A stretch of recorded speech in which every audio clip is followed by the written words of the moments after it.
Hi friends, welcome to Salem Padma சமையல்.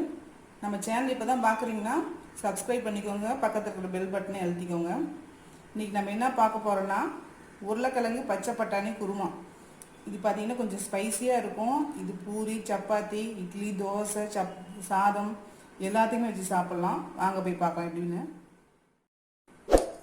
இப்போ அதுக்கு தேவையான பொருள் பார்த்திங்கன்னா பச்சை பட்டாணி ஒரு கைப்பிடி அளவுக்கு ஊற்றி வச்சுருக்கிறேன். 2 உருளைக்கிழங்கு இந்த மாதிரி வேக வச்சு வச்சுருக்கேன். இது பார்த்திங்கன்னா 1/4 மூடி தேங்காயில் 1/2 டீஸ்பூன் சோம்பு, 1 டீஸ்பூன் பொட்டுக்கடலை போட்டு அரைச்சி வச்சுருக்கேன். இது மல்லித்தூள் 1 டீஸ்பூன், மிளகாத்தூள் 1 டீஸ்பூன், 1/4 டீஸ்பூன் மஞ்சள் பொடி, 1/2 டீஸ்பூன் கரம் மசாலா.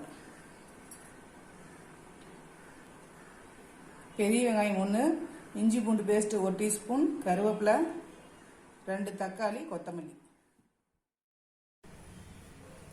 இப்போ பாருங்க, ஒரு கடாய் வச்சிருக்கேன் நான். அதில் 2 ஸ்பூன் ஆயில் ஊற்றிக்கிறேன்.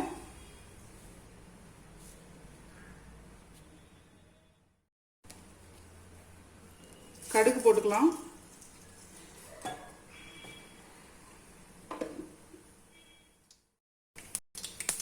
கடுகு பொரியுது, வெங்காயம் போட்டுக்கலாம்.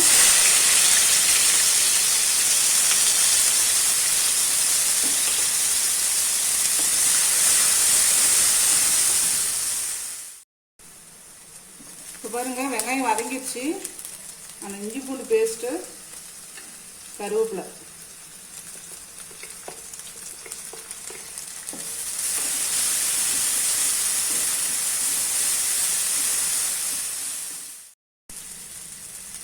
பச்சை பட்டாணி இப்படியே போட்டுக்கணுங்க.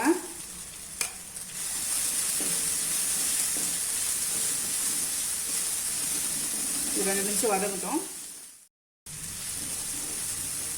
தக்காளி போட்டுக்கிறேன்.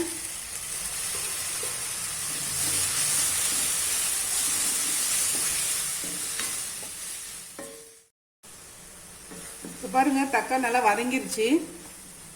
இந்த மிளகாய் பொடி, கொத்தமல்லி, மஞ்சள் பொடி எல்லாம் போட்டுக்கலாம்.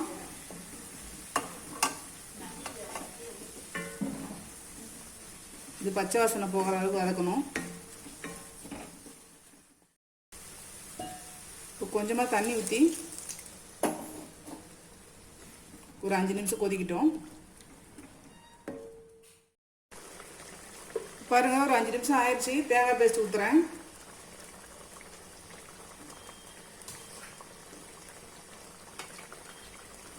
அதுலேயே தண்ணி கொஞ்சம் ஊற்றுறேன், 1 கப் அளவுக்கு.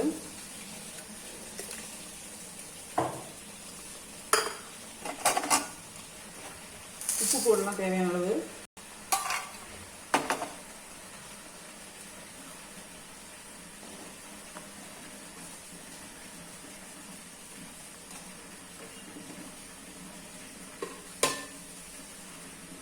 இது மூடி ஒரு 5 நிமிஷம் கொதிக்க வச்சுக்கலாம். இப்போ பாருங்க, நல்லா கொதிச்சிருச்சு. இப்போ உருளைக்கிழங்கு போட்டுக்கலாம்.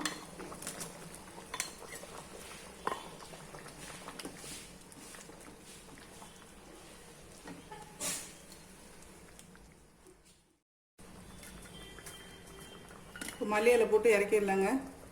நம்ம உருளைக்கிழங்கு பட்டாணி குருமா ரெடி. பாருங்க, நம்ம செஞ்ச உருளைக்கிழங்கு பட்டாணி குருமா ரெடி ஆயிடுச்சுங்க. இதனால கொஞ்சம் டிஃப்ரெண்ட்டாக டேஸ்ட்டாக காரமாக இருக்கும். இது பார்த்திங்கன்னா நம்ம பூரி, சப்பாத்தி, இட்லி, தோசை, ரைஸ் எல்லாத்துக்கும் வச்சு சாப்பிட்லாம். இந்த வீடியோ உங்களுக்கு பிடிச்சிருந்தாக்க லைக் பண்ணுங்கள், ஷேர் பண்ணுங்கள், கமெண்ட் பண்ணுங்கள்.